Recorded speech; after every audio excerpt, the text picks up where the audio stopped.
Negeri para bandit, itulah Indonesia. Ternyata yang menangani korupsi di negeri ini adalah koruptor. Rakyat kalah lagi, guys.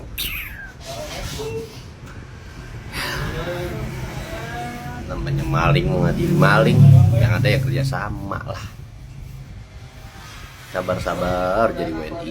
Kejagung peluk Kapolri, Kapolri balik peluk Kejagung. Kita disuguhkan drama melebihi drajin, dan ini hasilnya.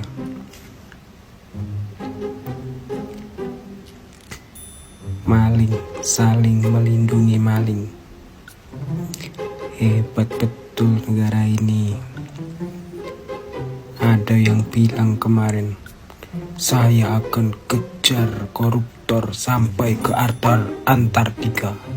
Jika memang saya menerima mandat dari rakyat, pada saat itu saya akan cari bukti-bukti korupsi semua itu.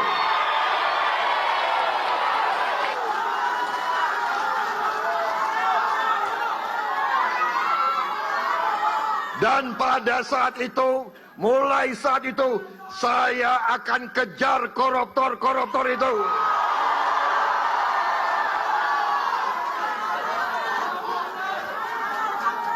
Bila perlu sampai ke Antartika, Arktik, sampai ke padang pasir yang paling jauh akan saya kejar. Korupsi di Indonesia itu dalam pandangan banyak pihak dan publik sudah masuk pada tahap gawat darurat, ya. Karena sudah terus berulang di dalam sistem pemerintahan. Sampai 2 bulan terakhir saja ada sejumlah kepala daerah yang kemudian ditangkap dan terjerat dalam kasus korupsi ditangani oleh KPK. Belum yang sebelum ini, ibarat wabah sudah meluas menjadi penyakit akut yang sistemik, terstruktur, dan masif.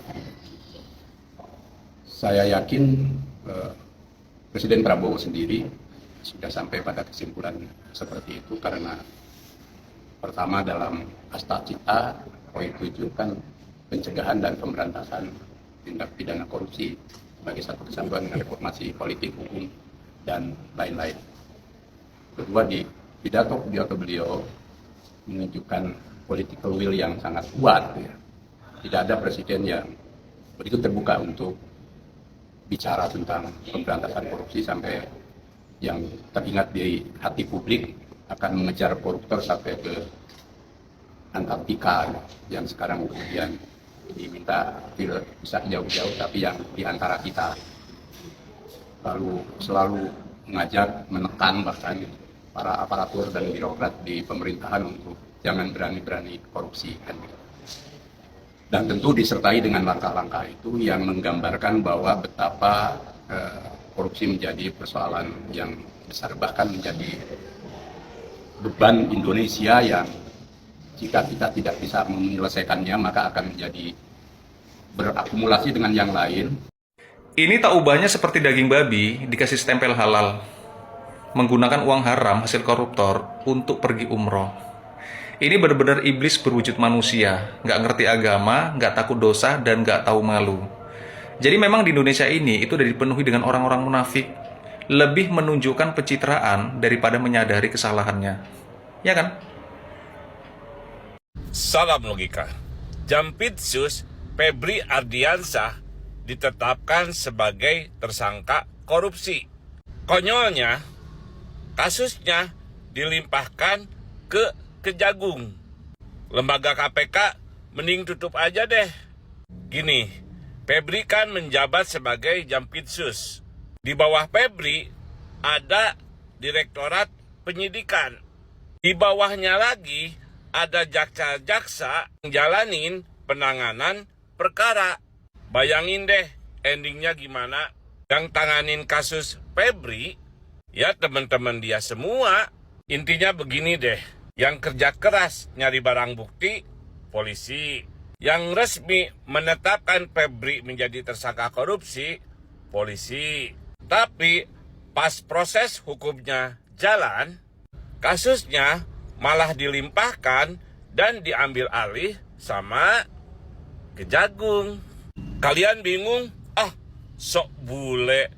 Kalau orang Indonesia ya sudah paham, ini Indonesia. Kecuali kalian bule ya bingung.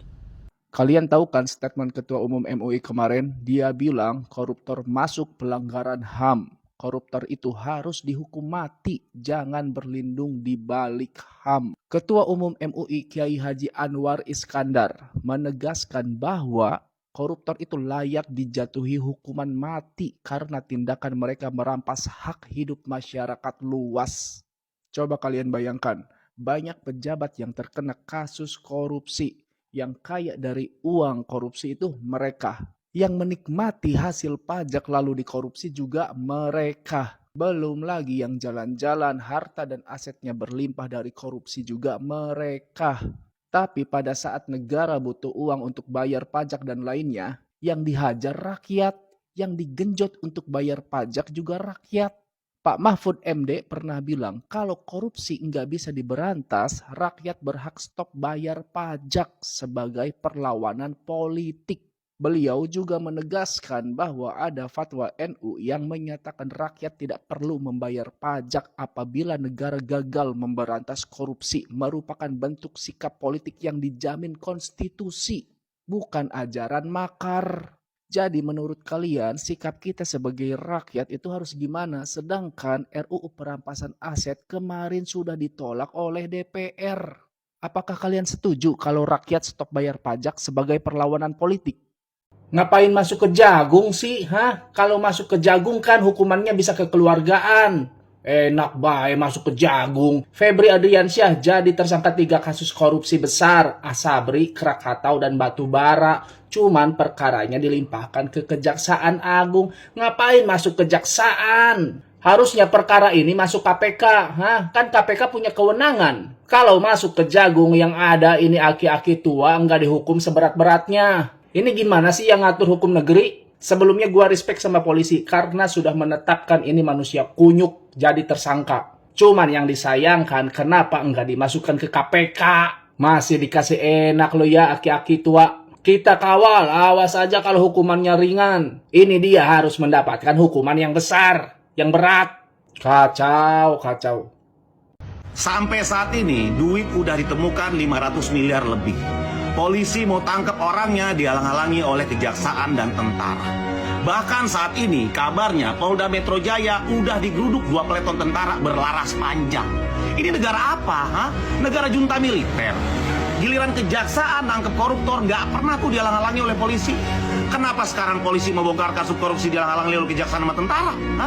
Ini polisi jangan takut pokoknya. Rakyat bersama kalian. Hanya ada satu kata ya, lawan.